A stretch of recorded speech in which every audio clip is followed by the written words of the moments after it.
വയനാട് ദുരന്ത ബാധിതർക്ക് വേണ്ടിയിട്ട് ലീഗ് നിർമ്മിച്ച വീടിന്റെ പാലുകാച്ചൊക്കെ കഴിഞ്ഞു. ഇപ്പൊ ലീഗ് പറഞ്ഞ വാക്ക് അവർ പാലിച്ചു. 51 വീടുകളുടെ പാലുകാച്ച് കഴിഞ്ഞു. അതിന് അർഹതപ്പെട്ടവർക്ക് വീടും കിട്ടുന്നു. പക്ഷെ കോൺഗ്രസിന്റെ വീടുകളുടെ കാര്യത്തിൽ ഇന്നും എന്തൊക്കെയോ പുഹമറകൾ മാത്രമാണ്. വേറെ ഒന്നും നമുക്ക് ഇതുവരെ ഒന്നും മനസ്സിലായിട്ടില്ല. തറക്കല്ലിടുന്നെന്ന് പറയുന്നു, ഇട്ടെന്നോ ചാരി വെച്ചെന്നൊക്കെ പറയുന്നു. ഇതാണ് അവസ്ഥ. പിന്നെ ഇതിനിടയിൽ എന്ന് വെച്ച് കഴിഞ്ഞാൽ ഇപ്പം കോൺഗ്രസ്സുകാർക്കിടയിൽ ഇപ്പൊ ഈ പറയുന്ന മുതിർന്ന 3 നേതാക്കൾ കൂടിയിട്ടുള്ള കസേരയ്ക്ക് വേണ്ടിയിട്ടുള്ള മുഖ്യമന്ത്രി കസേരയ്ക്ക് വേണ്ടിയിട്ടുള്ള ചർച്ചകളും ഇങ്ങനെ നടന്നുകൊണ്ടിരിക്കുക. അതിൽ ലീഗിന് വലിയ അതൃപ്തിയുണ്ട്. ലീഗ് അവരുടെ നിലപാട് പറഞ്ഞു.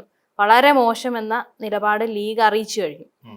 അപ്പൊ ഇങ്ങനെയാണെങ്കിൽ ഇനിയിപ്പോ തെരഞ്ഞെടുപ്പ് ഫലം വരാൻ കുറച്ച് ദിവസങ്ങളേ ഉള്ളൂ, വിരലിൽ എണ്ണാവുന്ന ദിവസങ്ങളേ ഉള്ളൂ. എന്തായിരിക്കും ലീഗിന്റെ നിലപാട്?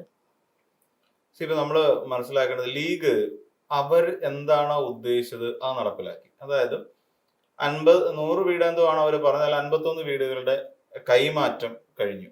അതൊരു എനിക്ക് തോന്നുന്നു നല്ലൊരു പ്രവൃത്തിയാണ് ലീഗിന്റെ ഭാഗത്തു നിന്നുണ്ടായത്. കാരണം എന്താന്ന് ചോദിച്ചു കഴിഞ്ഞാൽ, അവർക്ക് ഈ പറയുന്ന CPM കോൺഗ്രസിനെ പോലെ ഒരു വലിയ ദേശീയ സംഘടന IUML എന്നാണെങ്കിലും ഇന്ത്യൻ നാഷണൽ മുസ്ലിം ലീഗ് എന്നാണെന്നുണ്ടെങ്കിൽ തന്നെയും ഈ പറയുന്ന കോൺഗ്രസിനേക്കാൾ അംഗബലം കുറവാണ്. നമ്മൾ കേരളത്തിനെ പരിശോധിച്ച് നോക്കുമ്പോൾ കോൺഗ്രസിനേക്കാട്ടിൽ വളരെ അംഗബലം കുറഞ്ഞ, കോൺഗ്രസിനെ അപേക്ഷിച്ചിട്ട് തീരെ അംഗബലമില്ലാത്ത ഒരു സംഘടനയാണ് മുസ്ലിം ലീഗ്. ആ മുസ്ലിം ലീഗിനെ സംബന്ധിച്ചിടത്തോളം ഏകദേശം 40 കോടിയിലധികം രൂപ സ്വരൂപിച്ചെടുക്കാൻ അവർക്ക് കഴിഞ്ഞു എന്നുള്ളത് അവരെ സംബന്ധിച്ച് ഏറ്റവും വലിയ കാര്യം തന്നെയാണ്. എന്നാൽ ഇവിടെ നമ്മൾ പരിശോധിക്കുകയാണെങ്കിൽ വെറും 3 കോടി രൂപ മാത്രമാണ് ഈ കോൺഗ്രസ് എന്ന് പറയുന്ന ഒരു സംവിധാനത്തിന് കേരളത്തിൽ ഉണ്ടാക്കിയെടുക്കാൻ കഴിഞ്ഞ തുക. ഇനി ലീഗില് നമ്മൾ നോക്കിയാൽ ആ ലഭിച്ച പണത്തെ വേണ്ടും വിധത്തിൽ ആ പറയുന്ന സ്ഥലത്ത് സ്ഥലം വാങ്ങുന്നു. ആ സ്ഥലമെടുപ്പ് ഒരുപാട് ഇത് കഴിഞ്ഞിട്ട് സ്ഥലം ഏറ്റെടുപ്പ് നടക്കുന്നു. സ്ഥലം ഏറ്റെടുത്തതിന് ശേഷം അവിടെ വീട് നിർമ്മാണം വളരെ സിസ്റ്റമാറ്റിക് ആയിട്ട് വളരെ കൃത്യമായി ഒരു കുറ്റവും കുറവും പറയാത്ത രീതിയിൽ അത് നടപ്പിലാക്കി എന്ന് പറയുന്നത് ലീഗിന്റെ ഏറ്റവും പ്രധാനപ്പെട്ട ഒരു കാര്യം തന്നെയാണ്. അതിനകത്ത് അവരെ ഒരു കാരണവശാലും ലീഗ് ചെയ്ത അതൊരു നല്ല പ്രവൃത്തി തന്നെയാണ് ലീഗ് ചെയ്തത്. അതിനകത്ത് അവരെ കുറ്റം പറയാനേ പറ്റില്ല. അല്ലെങ്കിൽ അതിനകത്ത് യാതൊരു തെറ്റുകുറ്റവും സംഭവിച്ചിട്ടില്ല. ഇൻ കേസ് വീടിന്റെ ക്വാളിറ്റി സംബന്ധിച്ച് നാളെ എപ്പോഴെങ്കിലും അത് ചർച്ചയിൽ വന്നെങ്കിലായി.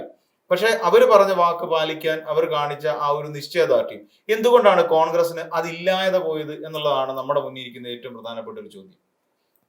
ഇത്രയും പിരിവെടുക്കാൻ വേണ്ടി ഇത്രയും വലിയ സംവിധാനങ്ങളുള്ള, ഇത്രയും അധികം പ്രവർത്തകരുള്ള, അണികളുള്ള, പിന്നെ അതോടൊപ്പം തന്നെ അനുഭാവികളുള്ള ഒരു രാഷ്ട്രീയ പാർട്ടിക്ക് വെറും 3 കോടിയിൽ അല്ല 4 കോടിക്കകത്ത് തുക മാത്രമാണ് പിരിഞ്ഞു കിട്ടിയത് എന്ന് പറയുമ്പോൾ ഇവരുടെ ഒരു പരാജയം, കോൺഗ്രസിന്റെ പരാജയം എത്രത്തോളം വലുതാണ് എന്ന് നമ്മൾ ആലോചിച്ച് നോക്കണം. അപ്പം ലീഗ് തന്നെയാണ് അതിൽ മുൻപന്തിയിൽ. സാദിഖ് അലി തങ്ങൾ അവിടെ എത്തുകയും അവരെ കാണുകയൊക്കെ ചെയ്തു. ഇവിടെ കോൺഗ്രസ് എന്താ ചെയ്ത്, അവർ വീട് വെക്കാമെന്ന് പറഞ്ഞുകൊണ്ട് നാട്ടുകാരെ പറ്റിച്ചു.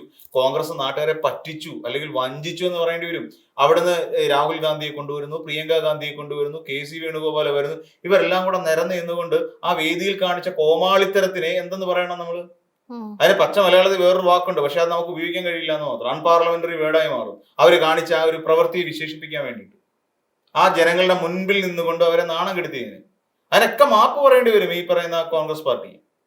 ലീഗിന് മുമ്പിൽ കോൺഗ്രസ് എന്ന് പറയുന്ന ഒരു സംഘടന ഇല്ലാതായി പോയത് പോലെയാണ് നമുക്ക് തോന്നുക. അവർ ഒരു വിലയും ഇല്ലാത്ത ഒരു പാർട്ടിയെ കോൺഗ്രസ് അധപ്പതിക്കുന്നതാണ് നമുക്ക് കാണാൻ സാധിക്കുക. നമ്മള് ഇനി തൊട്ടടുത്ത് വരുന്ന രാഷ്ട്രീയ ചലനത്തെ നമ്മൾ ആലോചിച്ച് നോക്കൂ. ഈ കോൺഗ്രസ് എന്ന് പറയുന്ന ഒരു പാർട്ടിക്കകത്ത് ഇതുവരെ ഇല്ലാത്ത തരത്തിലുള്ള പോര് നടന്നുകൊണ്ടിരിക്കുക, അടി നടന്നുകൊണ്ടിരിക്കുക, വെർച്വൽ ആയിട്ടുള്ള അടി നടന്നുകൊണ്ടിരിക്കുക. സൈബർ പോരാളികൾ അപ്പുറം ഇപ്പുറം എല്ലാം നിന്നുകൊണ്ട് 3 പേർക്ക് വേണ്ടിയിട്ട് കിടന്ന് ഘോരം വഴക്കടിച്ചുകൊണ്ടിരിക്കുന്ന ഒരു വൃത്തികെട്ട സമീപനത്തിലേക്ക് കേരളത്തിലെ കോൺഗ്രസ് പാർട്ടി അധപ്പതിച്ചു പോയി എന്ന് പറയേണ്ടി വരും. നമ്മൾ കണ്ടോണ്ടിരിക്കുക, രമേശ് ചെന്നിത്തലയ്ക്ക് വേണ്ടി ഒരു കൂട്ടര്, VD സതീശന് വേണ്ടി ഒരു കൂട്ടര്, KC വേണുഗോപാലിന് വേണ്ടി ഒരു കൂട്ടര്, ഇനിയും വരാനിരിക്കുന്നു. നമ്മൾ നോക്കിക്കഴിഞ്ഞാൽ നമുക്ക് കാണാം തിരുവഞ്ചൂർ രാധാകൃഷ്ണന്റെ ടീം അടുത്ത് വരാനിരിക്കുകയാണ്. തിരുവഞ്ചൂരിന്റെ ടീം വരാനിരിക്കുന്നു, അടൂർ പ്രകാശിന്റെ ടീം വരാനിരിക്കുന്നു.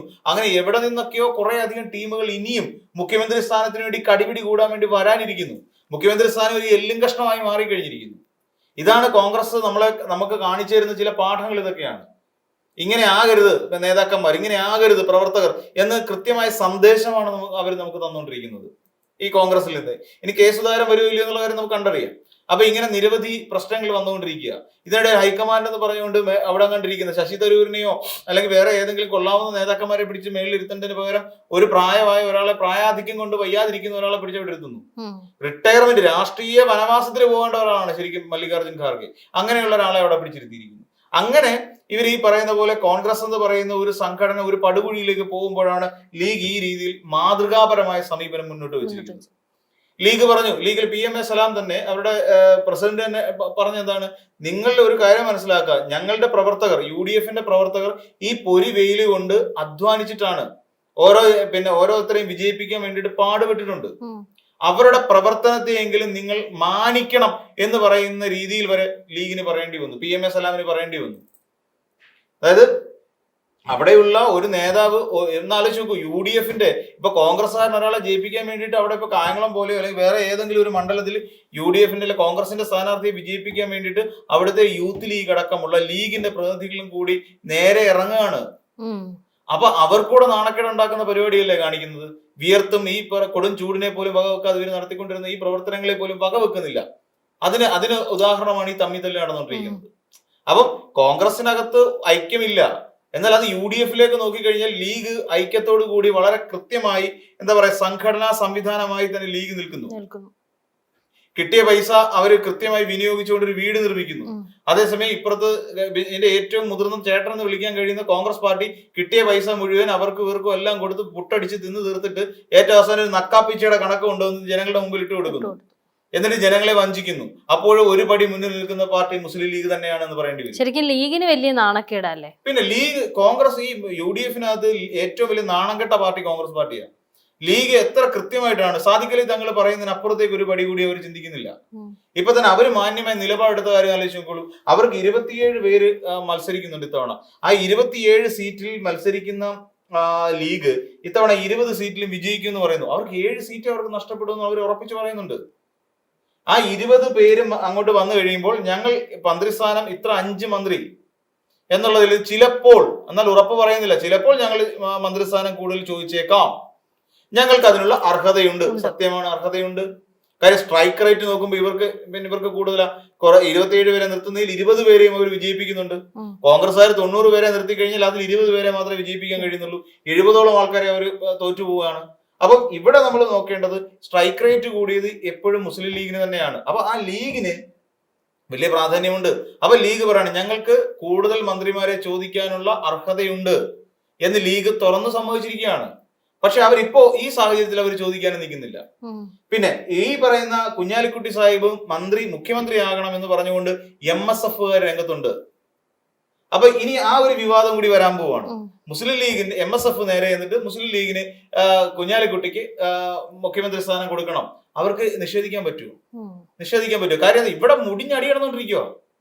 കോൺഗ്രസിനകത്ത് മുടിഞ്ഞടിയ ഇല്ല, അതിൽ ഒരിക്കലും ഒരു തീർപ്പ് കൽപ്പിക്കാൻ പറ്റാത്ത രീതിയിൽ തല്ല് നടന്നുകൊണ്ടിരിക്കുക. ഏറ്റവും ഒടുവിൽ ഈ ഈ ഇലക്ഷൻ ക്യാൻസൽ ചെയ്യേണ്ടി വരും ചിലപ്പോ, ഈ അടി മൂർച്ഛിച്ചു കഴിയുമ്പോൾ. അപ്പോഴൊരു കുഞ്ഞാലിക്കുട്ടി ലീഗിൽ നിന്ന് സ്ഥാനാർത്ഥിയാവും അല്ലെങ്കിൽ മുഖ്യമന്ത്രി ആകണമെന്ന് പറഞ്ഞുകൊണ്ട് അങ്ങോട്ട് ചെന്ന് കഴിഞ്ഞാൽ ഞങ്ങൾ പിന്തുണ പിൻവലിക്കാൻ പോവാം. UDFന് ഞങ്ങൾ കൊടുത്തിരിക്കുക പിന്തുണ പിൻവലിക്കും. പിൻവലിച്ചു കഴിഞ്ഞാൽ തീർന്നില്ലേ? അപ്പൊ എന്ത് ചെയ്യും? അവിടെയും പ്രശ്നമായി മാറും. അപ്പൊ ഇങ്ങനെ തുടങ്ങി അവർക്ക് വേണമെങ്കിൽ ആ രീതിയിൽ പോലും കോൺഗ്രസ് എന്ന് പറയുന്ന ഒരു സംഘടനയെ ഭീഷണിപ്പെടുത്തിയും വിരട്ടിയും ഒക്കെ ഒപ്പം നിർത്താൻ കഴിയും മുന്നണിക്കകത്ത് ആര് ലീഗ് വിചാരിച്ചാൽ. എന്നിട്ടും ലീഗ് ആ പണിക്ക് നിൽക്കുന്നില്ല. ഉപമുഖ്യമന്ത്രി സ്ഥാനം അതിന് ഇവർക്ക് അർഹതയുണ്ട് മുസ്ലിം ലീഗിന്. എന്നിട്ട് അവരത് ആവശ്യപ്പെട്ടിട്ടുണ്ടോ? ഇതുവരെ അവർ ആവശ്യപ്പെട്ടിട്ടില്ല. അപ്പം ഇതുവരെ ലീഗ് പറഞ്ഞുകൊണ്ടിരിക്കുന്നത് ഇതൊരു നാണം കെട്ട പരിപാടിയാണ്. കാര്യം ഈ മുന്നണിക്കകത്തൊന്നല്ല, പാർട്ടിക്കുള്ളിൽ അനൈക്യം, പാർട്ടിക്കുള്ളിൽ തമ്മിത്തല്ല് നടന്നുകൊണ്ടിരിക്കും. ഇത് കുറെ കാലമായില്ലേ തുടങ്ങിയിട്ട്. പാർട്ടിക്കുള്ളിൽ നല്ല ഒന്നാന്തര തമ്മിത്തല്ല് നടന്നുകൊണ്ടിരിക്കുന്നു. ഈ തമ്മിത്തല്ല് കണ്ട് മടുത്ത് നിൽക്കുന്ന ഒരു പാർട്ടിയായിട്ട് നിൽക്കുകയാണ് മുസ്ലിം ലീഗ്. മുസ്ലിം ലീഗിന് ബുദ്ധിമുട്ടുണ്ട്. ഇനി നാളെ അവർ ആവശ്യപ്പെടുന്ന എന്തും ചെയ്തു കൊടുക്കാൻ ബാധ്യസ്ഥരായ ഒരു പാർട്ടിയാണ് ഈ പറയുന്ന കോൺഗ്രസ് പാർട്ടി. അത് ചെയ്തു കൊടുത്തേ പറ്റുള്ളന്നേ, അതിന് നിന്നു കൊടുത്തേ പറ്റുള്ളൂ. കാര്യം ലീഗിനാണ് പ്രാമാണിത്യം. അടിയില്ലാതെ മര്യാദയ്ക്ക് ഇപ്പൊ കണ്ടോണം, മന്ത്രിമാരുടെ തീരുമാനിക്കുന്ന എത്ര എളുപ്പം ലീഗ് നടത്തും നമ്മൾ നോക്കിക്കോണം. വളരെ സിമ്പിൾ ആയിട്ടായിരിക്കും. ഇൻ കേസ് UDFന് ഇത് കിട്ടിക്കഴിഞ്ഞാൽ മുസ്ലിം ലീഗ് കൃത്യമായിട്ട് 5 മന്ത്രിമാരുടെ പേരും കൊടുക്കും. സാദിഖലി തങ്ങൾ വന്ന് വായിക്കുകയും ചെയ്യും പത്രസമ്മേളനത്തിൽ. ഇന്ന ആൾക്കാർ ഞങ്ങളുടെ മന്ത്രിമാരായിട്ടുണ്ടാവും, ഇന്ന വകുപ്പുകളായിരിക്കും അവർ നോക്കുന്നത്. കൃത്യമായിരിക്കും, കൃത്യമായിരിക്കും. അതിനകത്ത് അങ്ങോട്ടും ഇല്ല ഇങ്ങോട്ടും ഇല്ലാത്തൊരവസ്ഥയിൽ സാദിഖലി തങ്ങൾ കാര്യം പറയും. ഇനി കുഞ്ഞാലിക്കുട്ടി കൂടിരുന്നാലും കുഞ്ഞാലിക്കുട്ടിയോട് ചോദിച്ചാൽ മാത്രം കുഞ്ഞാലിക്കുട്ടി മറുപടി പറയും. ശ്രദ്ധിച്ചു നോക്കിയാൽ മതി. ഇവരുടെ പത്രസമ്മേളനമൊക്കെ വളരെ ക്ലീൻ ആയിരിക്കും. എന്നാൽ അതേസമയം ബാക്കിയുള്ള മന്ത്രിമാരെ കണ്ടെത്താൻ വേണ്ടിയിട്ട് അവിടെ കിടന്നുണ്ടാക്കാൻ പോകുന്ന പുകില് വളരെ വലുതായിരിക്കും. നമ്മൾ ചിന്തിക്കുന്നതിനൊക്കെ അപ്പുറത്തായിരിക്കും. എത്ര രാജ്യം ഉണ്ടാവും എന്നറിയോ? ഇനി ചിലപ്പോ എന്റെ പേടിയാവുന്നില്ല. ഇനി ഇലക്ഷൻ കമ്മീഷൻ ഈ പണ്ടാരം ഇതിലൂടെ കണ്ടിട്ട് പണ്ടാരം പോട്ട പോലെ ഇനിയിപ്പം ഇവിടെ കേരളത്തിൽ ഇലക്ഷൻ വേണ്ട, ഒന്നും വേണ്ട ചിലപ്പോ ഒന്ന് തീരുമാനിക്കും. എങ്ങനെയെങ്കിലും ആ തെരഞ്ഞെടുപ്പ് ക്യാൻസൽ ചെയ്തിട്ട് വീണ്ടും ഒന്നേന്ന് നടത്തും. ഉം. ഇത് ആ ഒരു ഗതികേടിലേക്ക് മിക്കവാറും തെരഞ്ഞെടുപ്പ് കമ്മീഷൻ വരെ പോകും. അല്ലെങ്കിൽ രാഷ്ട്രപതി പറയും വേണ്ട നിന്നെ ഒക്കെ പറഞ്ഞു വിട്ടിട്ട് ഞാൻ രാഷ്ട്രപതി ഭരണം നടത്തിക്കോളാം എന്ന് പറയുന്ന ഒരു അവസ്ഥയിലേക്ക് കാര്യങ്ങൾ കൊണ്ട് എത്തിക്കും. ഈ UDF ആണ് അധികാരത്തിൽ വരുന്നതെങ്കിൽ ഭൂരിപക്ഷം കിട്ടിക്കഴിഞ്ഞാൽ. അതാണ് നമ്മുടെ കേരളത്തിന്റെ അവസ്ഥ. പക്ഷെ അതുകൊണ്ട് തന്നെ ലീഗ് എപ്പോഴും കോൺഗ്രസിനെ അപേക്ഷിച്ച് നോക്കുകയാണെങ്കിൽ ലീഗ് ഒരു പടി മുന്നിൽ നിൽക്കുന്ന ഒരു രാഷ്ട്രീയ പാർട്ടിയാണെന്ന് തന്നെയാണ് നമ്മുടെ ഉറപ്പ്.